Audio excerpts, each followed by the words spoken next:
우리 한번 서로 인사하도록 하겠습니다. 은혜 받읍시다. 네, 아멘. 은혜 받아야 삽니다. 저는 예수님이 정말 좋습니다. 그분이 항상 자랑스럽고 따르고 싶습니다. 저의 구원자이며 저의 생명이며 저의 힘이며 위로자이십니다. 그분 자체가 제 인생의 천국이십니다. 저는 오늘 이 짧은 설교이지만 이 설교를 통해서 예수님에 대해서 잘 설명하고 싶습니다.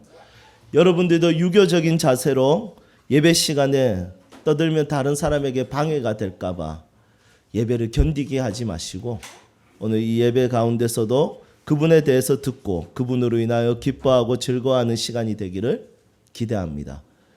여러분 기대하십니까? 네. 여러분 오늘 이 팔복 말씀 우리가 너무너무 잘 아는 말씀입니다. 한번 설명한 적이 있었지만 무리가 있었습니다. 무리가 있었고 그리고 무리들에게 또 따로 제자들을 불러서 또 말씀을 전하셨습니다. 그리고 제자들에게도 복된 자를 이렇게 추리게 됩니다. 어떻게 추리게 됩니까? 뭐뭐 하는 자는 복이 있나니. 그러니까 뭐뭐 하는 자라는 어떤 좀 구체적으로 좁은 영역으로 들어가는 것을 보게 됩니다. 여러분 결국에는 예수님께서 원하시는 것은 이 좁은 영역에 이 삶에 들어오는 것입니다. 그런데 우리는 고집스럽고 아집스러워서 사실 잘 들어오지가 않습니다. 그런데 이 영역 안으로 들어올 때 오늘 이 팔복의 말씀을 가만히 살펴보면 소유나 획득이나 그리고 부자가 되는 것이 아니라 존재에 대해서 건들게 됩니다. 어떤 존재냐? 너는 어떤 존재냐? 너의 상태는 어떠냐? 너는 무엇을 행하는 자냐? 여기에 대해서 건들게 됩니다. 왜냐하면 유대인들은 기본적으로 혈통에 대해서 중요하게 여겼고 소유에 대해서 중요하게 여겼습니다. 혈통이 좋아야 하나님의 백성이고 그리고 소유를 많이 가져야 그 사람이 복된 일을 많이 했거나 부모가 복된 일을 많이 해서 얻었다고 생각하는 세계관이 있었습니다. 이런 세계관들 속에서 예수님께서 뭐라고 하냐면 이렇게 이야기합니다. 너의 상태는 지금 어떠냐? 너의 존재는 어떠냐? 그러면서 첫 번째 이야기하는 게 심령이 가난한 자 이렇게 이야기합니다. 상태에 대한 이야기죠. 여러분 한 주간 동안 지금 살아온 여러분들의 지금 마음의 상태나 여러분들의 존재적 상태는 어떻습니까? 괜찮습니까? 네, 힘내시기를 바랍니다.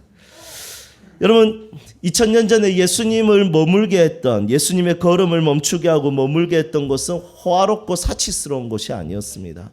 온 우주의 왕이신 그분은 하늘 보좌를 버리고 이 땅에 내려오셔서 자신이 앉을 만한 의자 그러니까 보석이 박혀있고 다이아몬드가 박혀있는 그런 화려한 의자를 찾지 않으셨습니다.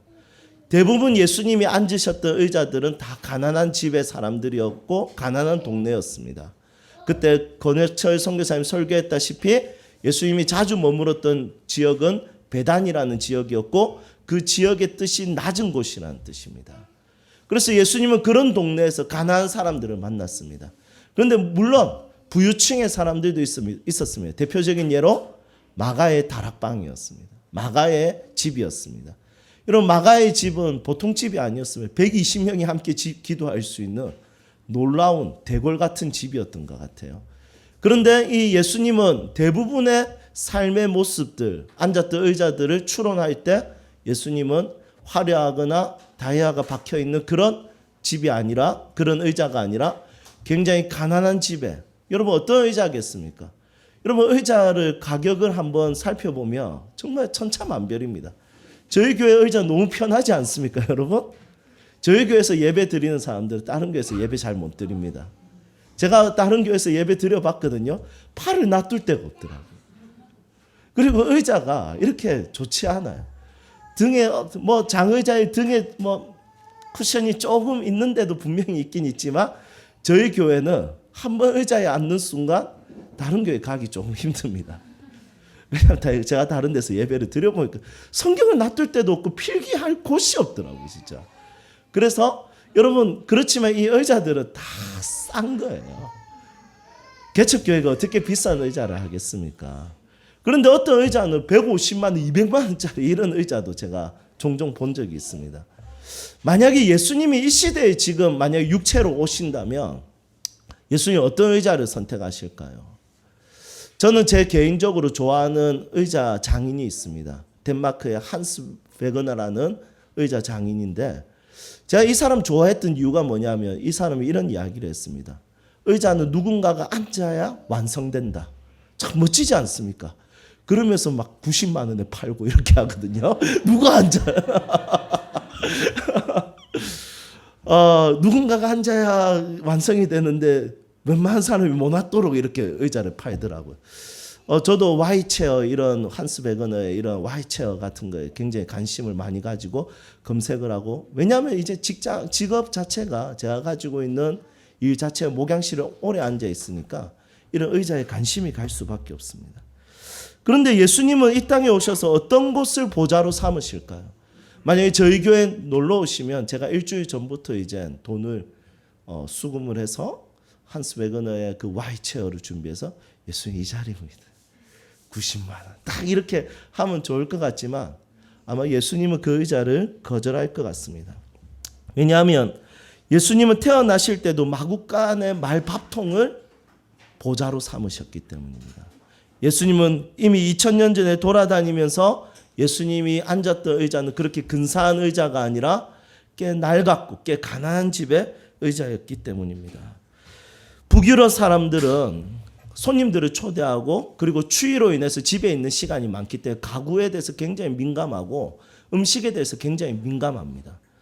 그래서 이런 사람들이 가지고 있는 사고관이 뭐냐면 이 책도 있는데 덴마크 사람들은 왜 첫 월급을 받으면 의자를 살까 이런 책이 있습니다. 제가 그 책을 굉장히 감명 깊게 읽었는데 그래서 이 사람들 자체가 기본적으로 어떤 생각을 가지고 있냐면 가구를 사더라도 비싼 걸 사야 된다 이렇게 가지고 있습니다. 그러니 우리나라 정서 일반 사람들이 따라잡기는 너무 어려운 것 같습니다. 그런 분들의 그런 의자를 가지고 우리 예수님 모셔봤자 예수님은 그 자리에 앉아 있지 않으실 것 같습니다. 왜냐하면 예수님은 2000년 전이나 지금이나 예수님은 보좌라고 생각할 때 다이아가 박히고 그리고 보석이 박혀 있고 희양찬란한 의자를 보좌라고 생각하지 않고 예수님은 2000년 전이나 지금이나 자신이 앉는 모든 자리가 보좌가 되게 만드시는 분이시라는 것입니다. 여러분 그래서 참 예수님 멋지신 것 같습니다. 2000년 전이나 지금이나 여전히 그분은 가난한 곳에 거하시기를 원하고 낮은 곳에 거하시기를 원하십니다. 자 그렇다면 실제적으로 이 땅에서 예수님께서는 가난한 보좌, 예수님이 원하는 가난한 보좌, 정말 앉고 싶어 하시는 보좌, 거하고 싶어 하시는 보좌는 어떤 의자일까요? 저는 그 답이 오늘 본문 말씀에 있다고 생각합니다. 예수님이 진짜 앉고 싶어 하시는 그 보좌는 눈에 보이는 의자가 아닙니다. 예수님이 진짜 앉고 싶어 하시는 보좌는 오늘 본문 말씀에 보니까 가난한 심령입니다. 예수님은 부유한 심령 그리고 부자인 심령 그리고 마음이 충족이 되어지고 마음이 부자이고 만족감이 되어지고 무엇으로 채워졌는지 모르겠지만 다 이룬 것처럼 다 가진 것처럼 자기 자신을 자랑하고 나는 괜찮아 I am okay 하는 그런 마음에는 예수님은 거하시지 않고 예수님은 어디에 거하시냐면 오늘 말씀해 보니까 심령이 가난한 심령, 깨진 심령, 박살난 심령, broken heart. 여러분 이곳에 거하신다는 것입니다. 우리 다시 한 번 더 3절 읽어보도록 하겠습니다. 3절 함께 읽겠습니다. 심령이 가난한 자는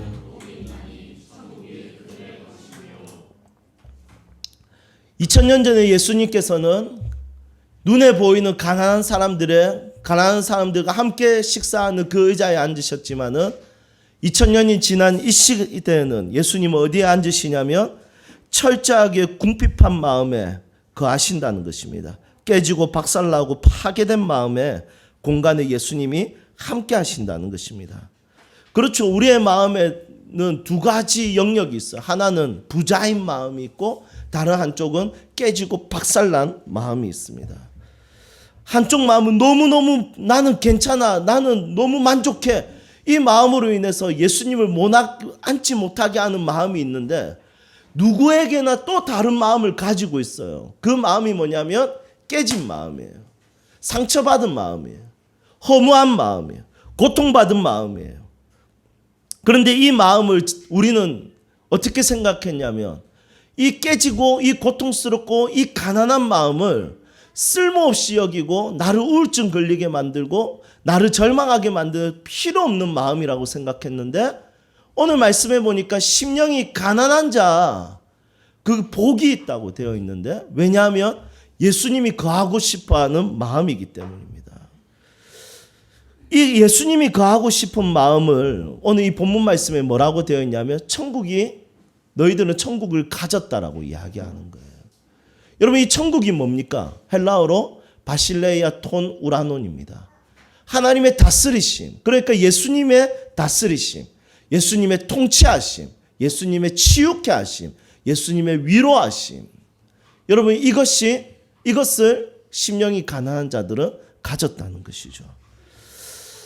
여러분 여러분들의 삶에 여러분들의 마음에 예수님이 거하고 예수님이 함께하는 것은 내가 만족하고 있는 그 마음의 영역이 아니라 내가 꼭 어떤 장소만 가면 깨져 있는 마음이 보일 때가 있어요. 맞죠? 누군가를 또 만나면 내 마음이 비참하게 보이고 연약하게 보이고 상대적 박탈감이 나타나는 것을 볼 때가 있습니다. 여러분 그 마음은 예수님이 거하고 싶어 하시는 마음인 거죠. 그 마음 때문에 여러분들은 천국을 얻을 수 있는 것입니다. 성경에 보면 한나는 남편의 사랑을 받았지만 아이를 가지지 못하는 결핍으로 인해서 기도 가운데 하나님의 은혜를 경험했습니다. 베드로는 밤새도록 그물을 던졌지만 텅 빈 그물을 가진 상태로 예수님을 만났습니다. 바울은 자신을 죽이려는 사람들이 가득한 상황 속에서 감옥에 갇혀 있을 때 예수님이 바울의 곁에 서서 뭐라고 하시냐면 담대하라 너가 로마에까지 가서 내 증인이 되리라. 예수님의 그 위로의 음성을 들을 수 있었습니다. 여러분 어떻게 보면 우리가 용기를 내고 결단을 하고 우리가 강하게 마음을 먹은 상태에 그 마음에 하나님께서 거하신다고 우리가 착각할 수도 있습니다. 하지만 하나님이 거하시는 것은 우리의 마음에 결단하고 강하고 용기가 나는 그 마음에 거하시는 것이 아니라 이미 다 박살이 나고 더 이상 아무것도 할 수 없다라는 마음을 가진 그 자리에 예수님이 거하신다는 것이죠. 그래서 예수님은 2000년 전이나 지금이나 여전히 그분은 변함없으시고 신실하신 분이라는 것을 우리는 확인할 수 있습니다. 저는 종교개혁을 한 마틴 루터가 참 대단해 보였습니다. 계란으로 바위치기처럼 그가 상대하는 그 종교 기득권자들은 도저히 이길 수 없는 자들이었습니다. 그래서 저는 예수님이 마틴 루터는 결단력이 강하고 의지가 강해서 예수님이 그의 인생과 함께했다고 저는 생각했습니다.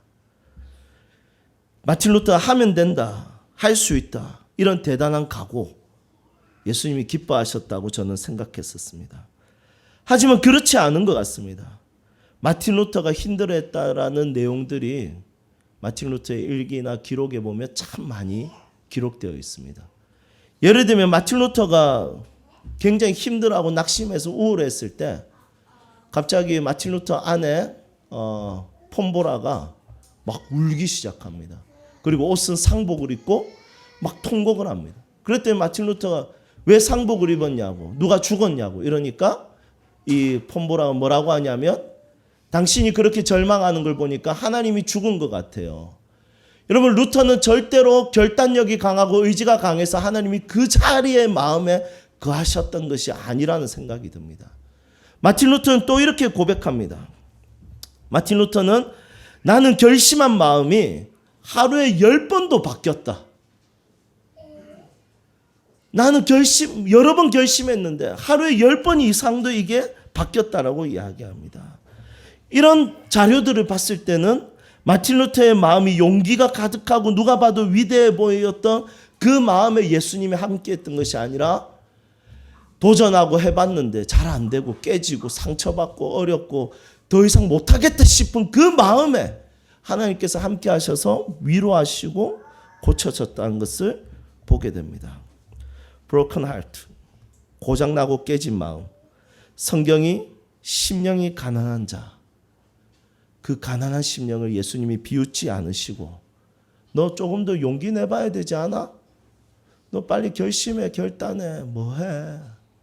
너 나를 위해서 이 정도도 못해? 나 너를 위해서 십자가에 못 박혔는데 너 똑바로 살아야지. 그 정도 결단력 가지고 뭐 할 거야? 여러분 그렇게 하지 아니하시고 우리 삶의 가장 약한 마음에 그렇지. 네가 이 마음 가지고 있기 때문에 너한테는 내가 필요해. 이 마음은 내가 거하기에 딱 좋은 보좌야. 주님 이 마음은 너무 초라한데 차라리 제가 어떤 영역에서 제가 용기 내는데 그 용기 내는 그때 내 마음을 오셔서 부끄럽지 않은 내 마음에 좀 오시면 좋을 것 같아요. 우리는 이런 마음을 가질 수도 있습니다. 하지만 예수님은 그 마음을 보좌로 삼지 아니하시고 가장 결정적으로 약해지는 우리의 마음에 예수님은 거하신다는 것입니다. 여러분들은 언제 제일 마음이 가난해집니까? 언제 마음이 부서집니까? 어떤 장소에서 여러분들의 마음은 부서지고 깨집니까? 여러분 그 자리는 예수님과 사귐이 깊어지는 자리가 될 것입니다. 여러분 그 마음을 이젠 더 이상 필요 없는 마음으로 여기지 마시고 이 마음에 우리 주님 함께 하시지 거하시지 생각하고 그분의 도우심과 위로하심과 은혜를 경험할 수 있기를 소망합니다. 혼자 이기려고 하지 마십시오. 그 마음의 영역이 예수님이 보좌로 삼으시고 다스리시고 고쳐주시고 힘과 용기를 주시고 위로하실 것입니다. 제가 이 말씀을 준비하면서 20대 때 자주 불렀던 힘들 때마다 불렀던 찬양이 생각이 났습니다. 그 찬양 제목이 소리엘의 내 모습 어디가 아름다워라는 찬양인데 혹시 아세요? 내 모습 어디가 아름다워 주님 나를 사랑하시나 너무나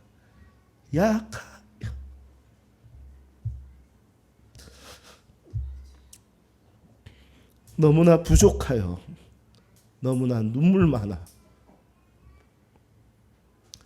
날 사랑하시죠. 여러분 자녀를 키우다 보면 내가 이것밖에 안 되나 싶을 때가 있습니다. 남편이 아내를 볼 때, 가정들을 볼 때 내가 이거밖에 우리 가정에 내가 해줄 수 있는 것이 없는가? 남편 마음에 어려운 마음이 들 때가 있습니다. 아내는 내가 가정을 이렇게 내가 내 가족들에게 이렇게밖에 대하지 못하나 그런 어려움들을 겪을 때가 있습니다. 여러분 목사로서 나의 사랑하는 성도들에게 내가 이거밖에 안 되나? 내가 이거밖에 도와줄 수가 없는가? 미안하고 죄송스러울 때가 있습니다. 우리 성도님들도 교회를 섬길 때 내가 교회에 도움이 돼야 되는데 내가 교회에 이렇게 도움이 안 되나? 여러분 이런 마음을 가질 때가 있을 수도 있습니다. 여러분 그 마음은 버려야 되고 쓰레기통에 넣어야 되는 마음이 아니라 주님이 거하기를 원하시는 마음입니다. 여러분 주님과 함께 승리하십시오. 주님과 함께 그분의 다스리심과 위로하심 안에서 담대하게 사십시오. 기도하겠습니다.